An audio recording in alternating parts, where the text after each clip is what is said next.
Rubber বাগানে আকস্মাত বজ্রবিদ্যুৎ, মৃত্যুর কোলে ঢলে পড়ল এক যুবক।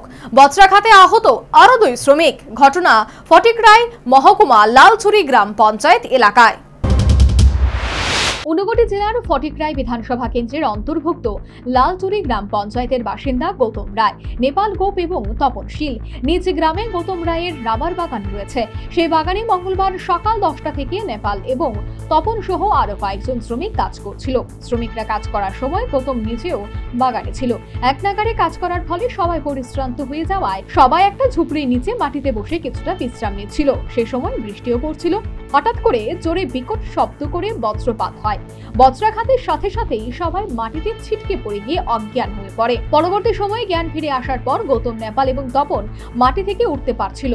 সঙ্গে থাকা অন্য শ্রমিক তাদেরকে গাড়িতে তোলে কাঞ্চনবাড়ি প্রাথমিক স্বাস্থ্য কেন্দ্রে নিয়ে যাবার পর সাথে সাথে তাদেরকে ঊনকোটি জেলা হাসপাতালে রেফার করে দেয়।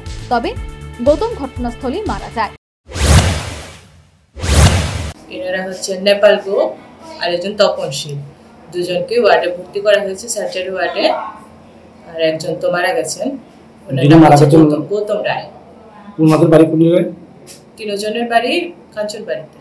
তো কিভাবে ওনারা অসুস্থ, মানে জখম হলেন বা কিভাবে? ওনারা কি রাবার বাগানে ছিলেন, মানে কাজ করছিল নাকি এমনি গিয়েছিল জানি না, মানে রাবার বাগানে নাকি বজ্রপাত হয়েছিল। মা বাবার একমাত্র সন্তান ছিল মৃত 29 বছরের গৌতম রায়। সে অবিবাহিত ছিল। গৌতম খুব ভালো ছেলে ছিল এবং গ্রামের সবার সাথে সুসম্পর্ক ছিল গৌতমের। গৌতম প্রচুর টাকা পয়সা এবং সম্পত্তির মালিক। গ্রামে গৌতমের 2টি বড় বড় রাবার বাগান রয়েছে।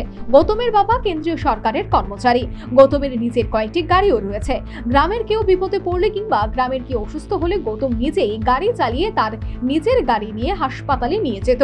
কারোর কাছ থেকে টাকা পয়সা নিত না বলেও জানায় আহত নেপাল গোপ।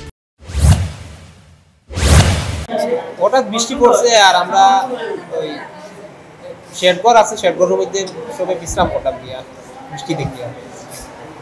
হঠাৎ একটা শব্দ হয়েছে, বিকট শব্দ হইয়া আমরা অজ্ঞান হয়েছি, কিছু কইতে পারি না, সব অজ্ঞান হয়ে পড়ে গেছি। 7-8 জন আসলাম খাবো আমরা।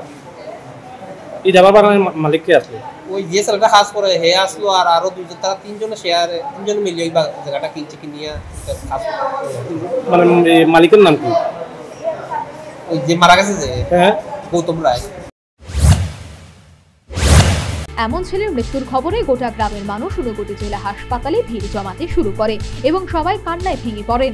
গোটা গ্রামে শোকের ছায়া বিরাজ করছে। Bureau report, news vanguard.